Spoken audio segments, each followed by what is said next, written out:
Man, a real bad man, you can ask anywhere for me. Simmer down, hear my story now. You can hold me down, grace to glory now. Man, a holy man, truly man, a ruly man. They can't defeat the man now.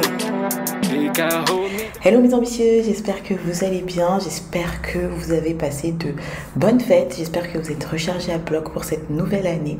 Moi, je vous souhaite une excellente année 2023, je vous souhaite beaucoup de bonheur, de réussite, de succès, mais surtout une belle reconnexion à soi et surtout une très bonne santé, car sans la santé, nous ne sommes rien. J'espère que vous vous portez bien, j'espère que vous m'entendez bien, parce qu'il y a un peu de résonance dans cette pièce qui est mon bureau et mon studio, mais qui ne sont pas encore prêts et que je vais bientôt mettre en place.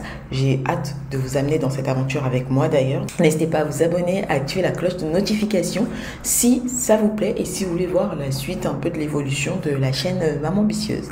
Aujourd'hui, on se retrouve dans une vidéo où on va parler de ce fameux livre qui s'intitule Atomic Habits. En français, c'est Un rien peut tout changer. Donc, si vous voulez le trouver et le lire en français, le titre que vous allez devoir taper, c'est Un rien peut tout changer. Donc, ça, c'est la version française de Atomic Habits, le fameux livre qui est au best-seller et qui est écrit par James Clear. Pourquoi ce livre? Ce livre, moi, je le trouve génial pour débuter l'année. Je trouve qu'il est top pour un début d'année. Il faut savoir que c'est une lecture, ça fait partie de mes lectures du mois de décembre. J'étais super contente de le découvrir. J'ai foncé à la FNAC pour le trouver. Je crois que c'était le dernier. Enfin, j'avais pas envie d'attendre en fait et de patienter. Sur les livres, je suis assez impatiente et compulsive. Ça, je le dis directement. C'est un peu mon péché mignon. Vous savez que je suis déjà une accro de productivité et d'organisation. C'est vraiment mon dada et j'aimerais plus vous en parler cette année. Si ça vous tente, dites-moi ça en commentaire. Et donc, j'ai décidé de commencer cette lecture. Le livre, il est énorme. Enfin, moi, j'ai la version, je pense, la version lambda de Larousse, d'accord? Et le livre fait 331 pages. Je me suis dit que j'allais le lire, bon, peut-être sur un mois ou deux. Et j'étais contente parce que je l'ai fini avant fin décembre. Donc en fait, en 2 semaines, je l'ai dévoré. Il est très facile à lire. Donc déjà, pour vous dire, il est très facile à lire. Et c'est vraiment un livre que je recommande en début d'année. Je vais te faire une revue de cette lecture. Donc sois prête. N'hésite pas à t'installer parce que j'ai quand même beaucoup de choses à dire. J'ai mes notes sur le PC pour ne rien oublier. Surtout, installe-toi, prends-toi un petit thé, un petit matcha, une infusion, de l'eau, un chocolat chaud, comme tu veux. C'est parti, on démarre. Premier point que j'ai beaucoup aimé, premier point qui a été et qui m'a aussi poussé à l'acheter aussi rapidement, c'est que sur le livre, il y a d'indiquer micro-action, méga impact. De minuscules changements vont transformer votre vie. Ça, c'est quelque chose que j'ai beaucoup aimé parce qu'en fait, dans ce livre, pour changer de vie, pour créer du changement dans sa vie, on n'a pas besoin, selon James Clear, on n'a pas besoin de faire de gros changements. Il prend l'importance des petits changements et ça, j'ai beaucoup aimé, j'ai beaucoup apprécié parce que c'est mon fonctionnement, c'est une façon de penser que j'ai également et que je valide et qui m'a renvoyé aux petits pas. Les petits pas, c'est ce qu'on voit dans le parcours Propulse, c'est ce qu'on voit donc dans cet accompagnement pour les femmes qui ont envie de créer leur entreprise. Je leur parle des petits pas ou des fameux PPP, les premiers petits pas. Ces premiers petits pas, ils sont essentiels parce que c'est ce qui permet à une personne de lancer son projet, de se lancer. Il faut démarrer quelque part, il faut faire des petites choses. Vous avez des personnes qui vont faire que des gros pas. Ok, très bien. Mais quand elles s'arrêtent, en fait, c'est le néant.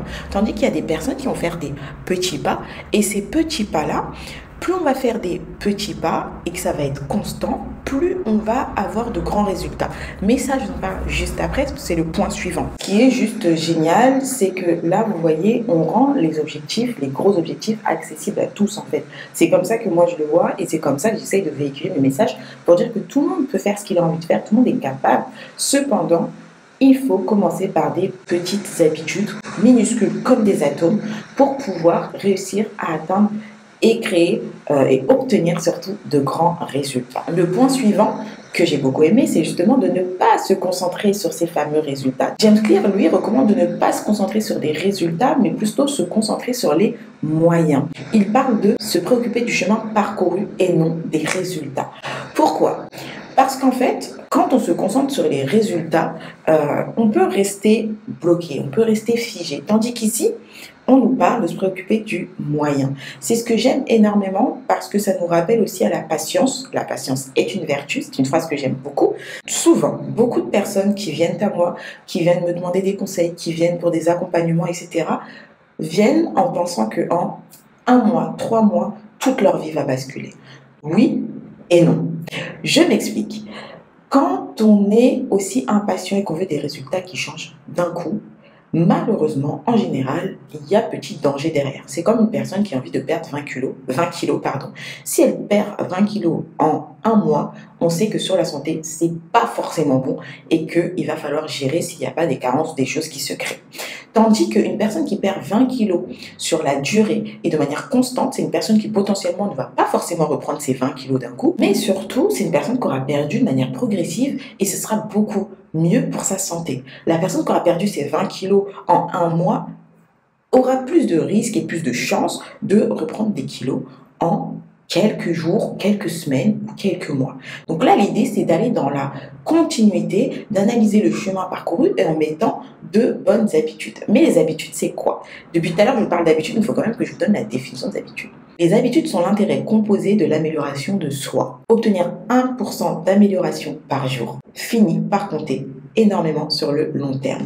Il explique qu'en fait, quand on fait chaque jour une petite habitude et qu'on s'améliore chaque jour de 1%, à la fin, on a de gros résultats. Et l'idée, c'est ça, en fait, de se concentrer sur ce chemin, sur ces petites habitudes, ces petites améliorations d'1%, 1%, 1%, pour, au final, avoir de gros résultats dans sa vie. La patience, c'est une vertu et c'est ce qui permet de se concentrer sur les moyens, donc de rester concentré sur les moyens. Selon James Clear, c'est le travail qui dure qui donne de grands résultats. Pourquoi? Quand on regarde Barack Obama qui est devenu président, il n'est pas devenu président en une campagne, non.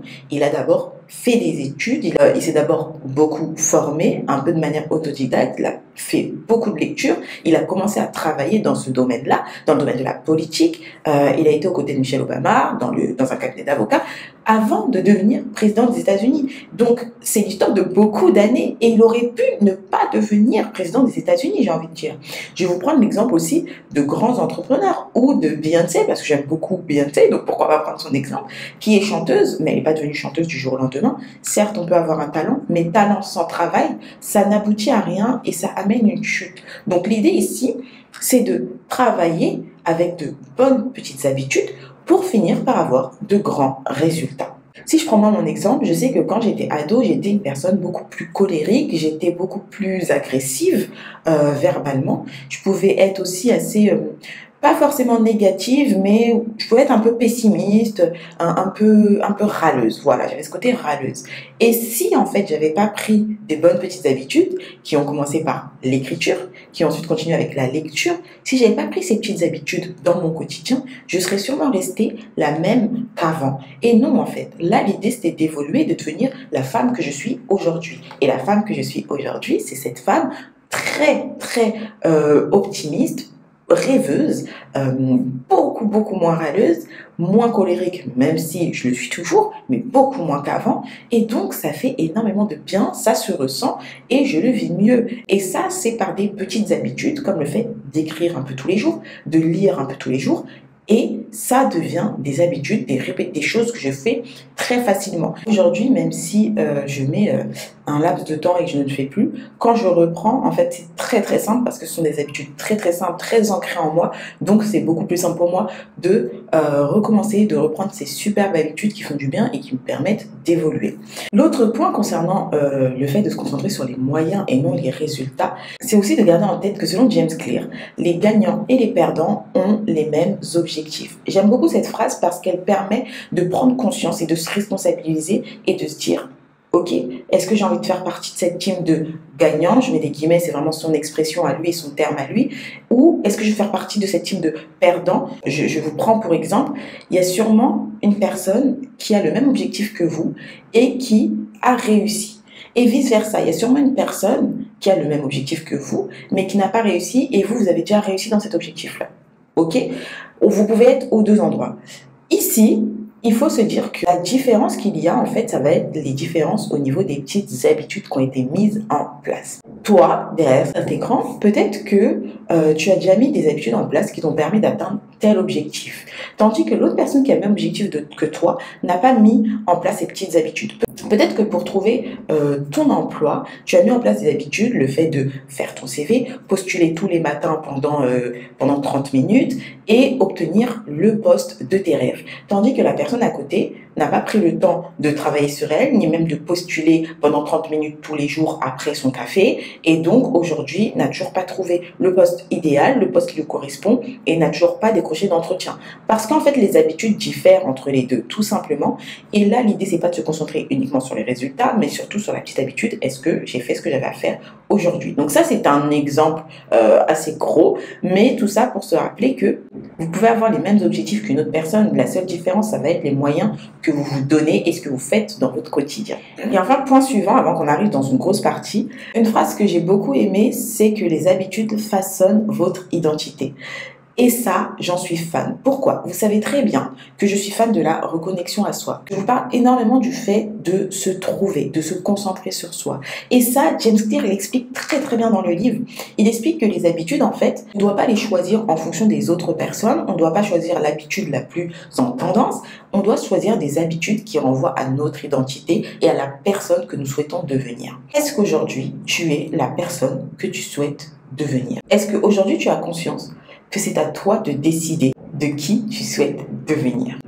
Ça, c'est juste énorme si tu en as pris conscience, parce que je pense que ça peut t'aider. Si tu n'en as pas encore pris conscience, c'est une phrase, c'est quelque chose qui peut t'aider pour construire correctement ton année 2023 et la vivre de manière plus authentique et plus connectée à toi-même. C'est une phrase que j'aime beaucoup et c'est ce qui, moi, a beaucoup été un moteur durant ces 6 ou 7 dernières années. C'était le temps de reconnexion à moi-même. Et c'est ce qui m'a permis de créer tout ce que j'ai créé, de devenir celle que je suis devenue. C'est-à-dire que Option H, je l'ai créé pourquoi? Je suis une personne qui aime créer, bâtir des choses et surtout accompagner.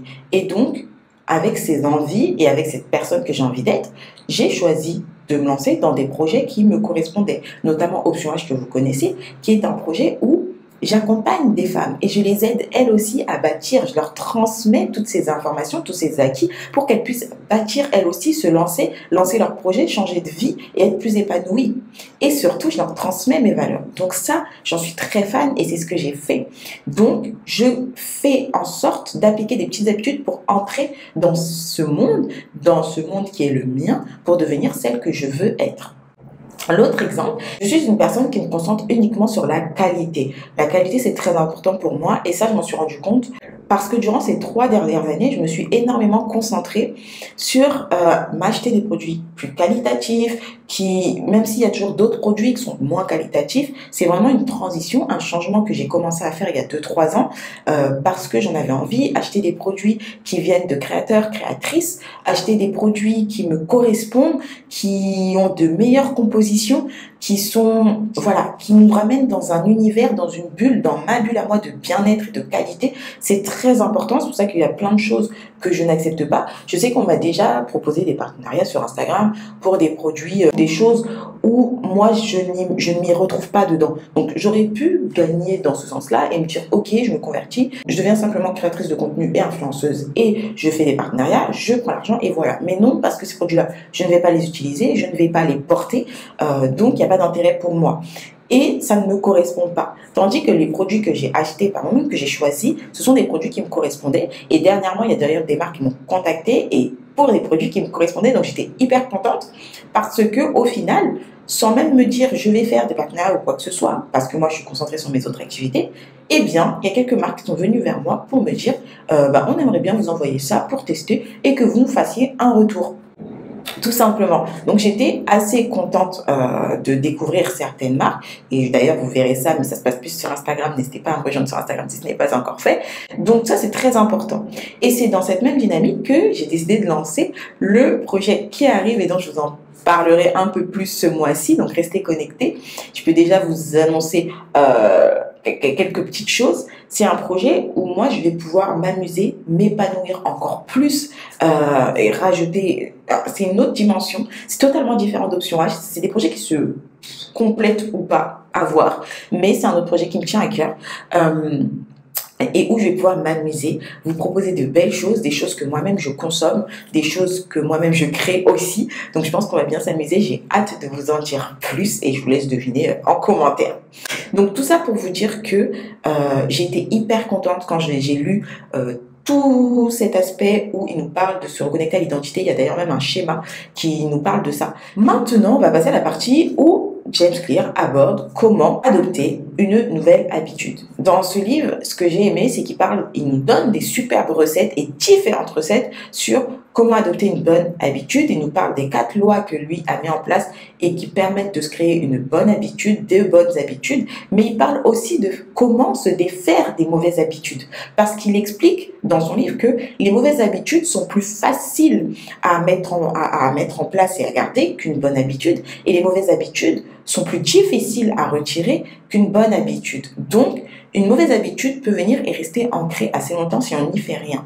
Et ça, c'est génial parce qu'il en parle aussi. Il n'a pas juste abordé un seul aspect, il a vraiment tout abordé. Il faut savoir que James Clear, c'est une personne qui s'intéresse aux habitudes et qui a étudié les habitudes depuis plusieurs années. Et donc, il est devenu expert en habitudes et il a décidé d'écrire ce superbe livre rempli de références. Mais bon, ça, je vous explique par la suite. Quelles sont les 4 étapes pour construire de nouvelles habitudes? Lui, il explique qu'il y a une boucle qui se reproduit constamment. Cette boucle, elle est répétée non-stop. À chaque fois qu'on est en train de faire quelque chose, la boucle se répète sans que nous le sachions, en fait, tout simplement.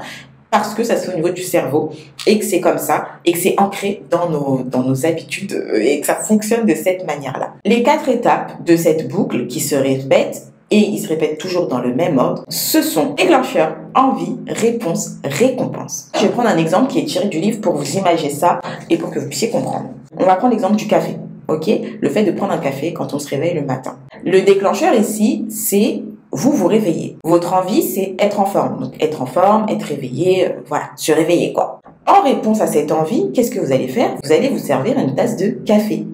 Et là, vous avez eu la réponse. Et enfin, la récompense, vous satisfaites votre envie d'être en forme. Donc, la consommation de café devient associée au réveil. Et ça veut dire que vous allez reproduire ça chaque matin. Deuxième exemple, vous travaillez sur votre projet et vous tombez sur une difficulté. Ça, c'est le déclencheur. Votre envie, c'est vous vous sentez coincé et vous souhaitez soulager cette frustration. En réponse à ça, vous sortez votre téléphone et vous ouvrez les réseaux sociaux. Instagram, YouTube, voilà. Donc, vous surfez. La récompense à ça, c'est que vous êtes en train de satisfaire votre envie de soulager cette frustration et ce blocage. Donc, en scrollant sur les réseaux sociaux, vous êtes soulagé, apaisé, détendu, vous pensez à autre chose et donc vous allez associer cette habitude à la frustration. Et dès qu'il y aura une frustration ou une problématique, vous allez reprendre votre téléphone et ça va devenir un automatisme parce que vous êtes en train de fuir quelque chose en fait. Donc ça, c'est l'exemple qui peut être fait, c'est une boucle qui peut être produite sur plein de petites habitudes. Donc n'hésitez pas à le faire, n'hésitez pas à me dire en commentaire s'il y a des choses qui vous viennent en tête. Moi, il y a plein de choses qui me sont venues en tête et c'est devenu tout de suite plus clair. Donc, à partir de tout ça, James Clear, il a créé ses propres lois qui découlaient de cette boucle des habitudes et ça lui a permis de créer un cadre pour créer de nouvelles habitudes. Et pour ça, il a utilisé 4 lois. Les 4 lois sont l'évidence, l'attractivité, la facilité et la satisfaction. L'idée, c'est de rendre les habitudes évidentes, attractives, faciles et satisfaisantes. Comment? Je vais vous expliquer ça. La première loi, c'est l'évidence, c'est de rendre la bonne habitude, la nouvelle habitude évidente. Donc, il nous donne plusieurs étapes à faire qui sont assez sympas et qui peuvent beaucoup aider, comme le fait d'écrire ses habitudes actuelles, écrire les habitudes qu'on a envie de prendre, de formuler l'intention par des phrases. Donc, on peut utiliser la formule de l'intention que James Clear a expliqué. Et donc, c'est ici dire je vais, et donc là, noter, insérer le comportement, la nouvelle habitude qu'on va mettre en place, à tel moment, en donnant un moment précis, dans tel lieu, pour donner un lieu précis. Et donc, ça peut nous donner des phrases comme « Je vais faire ma séance de sport tous les matins à 7 heures à la salle de sport ». Par exemple, ça peut être la formule d'intention pour l'habitude liée au sport. C'est pas forcément, moi, des formules qui sont... que je vais forcément appliquer. Moi, il y a d'autres choses qui m'ont plus parlé dans le livre, pour être très honnête et transparente avec vous. Moi, il y a d'autres formules, d'autres choses qui m'ont plus parlé que ces formules-là, mais je sais qu'elles peuvent énormément aider beaucoup de personnes et que ça peut être sympa de les mettre en place. L'autre formule, c'est aussi l'autre méthode qui est vraiment sympa, c'est de lier ça à ces habitudes qu'on a déjà. C'est-à-dire que vous avez l'habitude de, quand vous réveillez, vous faire un café, et dans ce cas-là, vous pouvez lier votre nouvelle habitude et le mettre, faire ensemble, et en fait créer des boucles d'habitudes pour avancer dans vos journées et donc moins réfléchir et transformer tout ça en habitudes qui deviennent plus automatiques, et donc moins on réfléchit, plus on fait les choses, plus ça devient des habitudes réelles. La formule, c'est après l'habitude actuelle, je vais, et donc là vous mettez la nouvelle habitude. Donc après avoir bu mon café, je vais faire ma séance de sport. Et hop, là vous avez cette formule-là qui est beaucoup plus parlante pour moi, parce que moi c'est après avoir déposé les enfants, je vais faire ma séance de sport, ou après avoir déposé les enfants, je vais faire ma marche du matin. Ça, c'est ce que moi j'ai décidé de mettre en place pour l'année 2023, notamment pour la marche du matin que je fais depuis le mois de décembre, et donc je suis très contente parce que ça me fait énormément de bien, comme là pour ce matin où j'avais très peu de motivation et je suis allée marcher avec les enfants parce qu'elles sont avec moi, et ça nous a fait du bien et j'ai pu commencer à tourner cette vidéo tranquillement. L'autre chose pour l'évidence, c'est de rendre les nouvelles habitudes assez évidentes visuellement, c'est-à-dire réaménager notre environnement. C'est-à-dire que moi ici j'ai un bureau qui a été réaménagé. Ici, juste derrière le setup qu'il y a là, il y a mon tapis, le vélo à côté de la fenêtre et un tableau juste en face avec mon step par terre. Donc pour faire une séance, si j'ai pas le temps d'aller à la salle de sport, j'ai tout là face à mes yeux, j'ai pas besoin de les ranger. C'est hyper pratique pour me lever et faire ma séance de sport si j'ai besoin de faire ma séance de sport. Donc aménager les choses pour faire vos habitudes plus facilement. C'est un conseil essentiel qui pour moi fait une grosse différence. Ça me fait penser à une autre phrase qui moi m'a beaucoup aidé, c'est le fait de quand on fait les tâches, aller les faire jusqu'au bout, c'est pas les faire pour terminer, mais c'est les faire pour préparer la suite. C'est-à-dire que le soir, quand je fais ma vaisselle, j'ai toujours la flemme de faire la vaisselle, vous savez que c'est toujours la problématique. Il y a même un TikTok qui a super fonctionné sur ça quand je parlais de vaisselle, quand je faisais une reprise plutôt. Si je fais ma vaisselle le soir, je suis en train de préparer la facilité pour le lendemain. Je rends les choses évidentes pour le lendemain et surtout la facilité ça est la loi numéro 3. Donc ça, c'est juste génial et ça, c'est quelque chose qui m'a beaucoup marqué, qui m'a beaucoup aidé aussi à me dire, ouais, c'est ce que je vais faire. Donc, sortir mes affaires de sport et faire mon sac de sport la veille. Vous savez que je vous parle déjà de ces habitudes en termes d'organisation parce qu'en tant que maman, je prépare les vêtements des enfants la veille au soir, etc. pour que le matin soit plus tranquille. C'est ce qu'on a fait pour la rentrée. C'est ce que moi, j'ai fait pour le sport. Faire mon sac qui soit tout prêt, tout clean. Et en plus, il me donne envie parce que je l'ai bien fait. Donc, ça me donne envie d'aller à la salle de sport. Le matin, j'ai pas à réfléchir. Je prends mon sac en allant déposer les enfants à l'école. Et ensuite, je vais faire mon sport directement à la salle sans repasser par la maison ou me dire j'ai la flemme. Donc ça, c'est juste génial de rendre les choses évidentes dans votre environnement. La loi numéro 2, c'est l'attractivité. Pour l'attractivité, l'idée, c'est de rendre vraiment son habitude attrayante. Là, pareil, il donne plusieurs conseils, comme de se rapprocher de personnes qui ont déjà cette culture, en fait, de l'habitude que vous avez envie de prendre. Je vais vous prendre un exemple. Moi, j'aime beaucoup tout ce qui touche au bien-être. J'ai envie de faire plus de sport. Alors, je vais me rapprocher de personnes qui font du sport, mais plus pour le bien-être que pour le côté physique ou esthétique. Et donc, en me rapprochant de ces personnes qui fonctionnent déjà comme ça, qui pensent déjà comme ça va m'aider à moi rester dans ça parce que c'est quelque chose qui fait partie de moi. Tandis que si, et comme on dit, on est la moyenne des 5 personnes qui nous entourent, si je me mets qu'avec des personnes proches de moi qui ne font pas de sport ou qui font du sport juste pour leur physique, etc., je pars dans une autre dynamique qui peut vite me démotiver parce qu'en plus avec le sport, les résultats ne sont pas du tout immédiats, ça prend du temps, etc. Donc, l'idée, c'est pas de se concentrer sur le physique pour moi. Pour ma part, l'idée, c'est de me concentrer sur mon bien-être et comment je me sens à l'intérieur, en fait. Il faut s'approcher de personnes qui sont intéressées par ça, qui fonctionnent déjà comme ça, pour que ce soit plus simple et que ça vous aide dans ces habitudes-là.